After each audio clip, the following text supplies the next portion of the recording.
Hello friends, నిన్న ఓపీకి ophthalmology కంటి doctor నుంచి నాకు రెఫరల్ వచ్చింది. సండే ఆ పేషెంట్కి ఉన్న ప్రాబ్లం ఏంటంటే ఒక 50 years పైబడ్డ మేల్ పేషెంట్ వచ్చాడు. తన 2 కళ్ళు కంటి రెప్పలు వాల్స్తున్నాయని చెప్పి నా దగ్గరకు వచ్చాడు. సో యూజువలీ సర్వసాధారణంగా కంటి రెప్ప సమస్యలు ఉంటే అందరూ కూడా ఆఫ్థమాలజిస్ట్ దగ్గరికి వెళ్తారు, అంటే కంటి డాక్టర్ని సంప్రదిస్తారు. కానీ కంటి డాక్టర్ నుంచి మాకు రెఫరల్ రావడం, ఈ పర్టికులర్గా మీకు తెలుసుకోవాల్సిన వ్యాధి గురించి ఈరోజు ఇంపార్టెంట్గా చెప్పాల్సి వచ్చింది మీకు. సో ఈ వ్యాధిని మనము ఏమంటామంటే మైసీనియా గ్రేవిస్ అంటాం. అంటే 2 కళ్ళ యొక్క రెప్పలు కిందకి పడిపోవడం, ఆరెల్స్ ఒక్క కంటి రెప్ప కిందకి పడిపోవడం, ఆరెల్స్ మింగడానికి ఇబ్బంది కావడం, అండ్ పొద్దున యాక్టివ్ గా ఉండి సాయంత్రం కల్లా వీక్ గా అయిపోవడం. సో దీన్ని డయర్నల్ వేరియేషన్ అంటాం. సో ఇలా కాకుండా పొద్దున యాక్టివ్ గా ఉండి సాయంత్రం వరకు ఎక్కువగా వీక్ అవ్వడం, అండ్ ఫుడ్ తో పాటు వాటర్ కూడా మింగడానికి ఇబ్బంది కావడం, ఇలాంటి సమస్యలు కనుక ఉంటే దీన్ని మనం మైసీనియా గ్రేవిస్ గా పరిగణిస్తాం. సరే, ఎవరిలో వస్తుంది అంటే ఇది ఆడవాళ్ళలో ఎక్కువ చూస్తాము. అది కూడా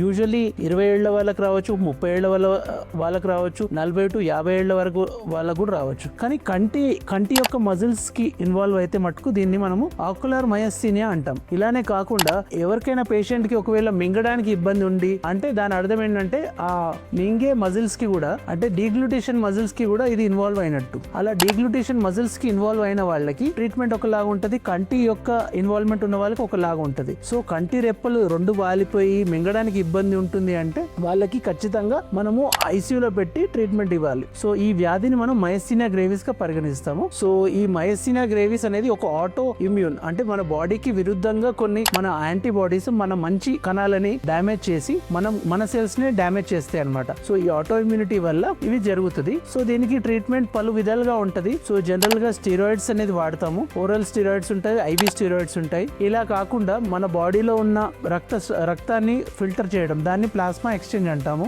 ఈ ప్లాస్మా ఎక్స్చేంజ్ తో పాటు పేషెంట్స్ కి ఐవీఐజీ అంటే ఇంట్రావీనస్ ఇమ్యునోగ్లోబులిన్స్ అని కూడా ఉంటాయి. అవి కూడా ఇస్తే చాలా మంచిగా మెరుగవుతారు. ఇంకా ఫర్దర్ ఇన్ఫర్మేషన్ కోసం మీ డాక్టర్ని సంప్రదించండి. Thank you.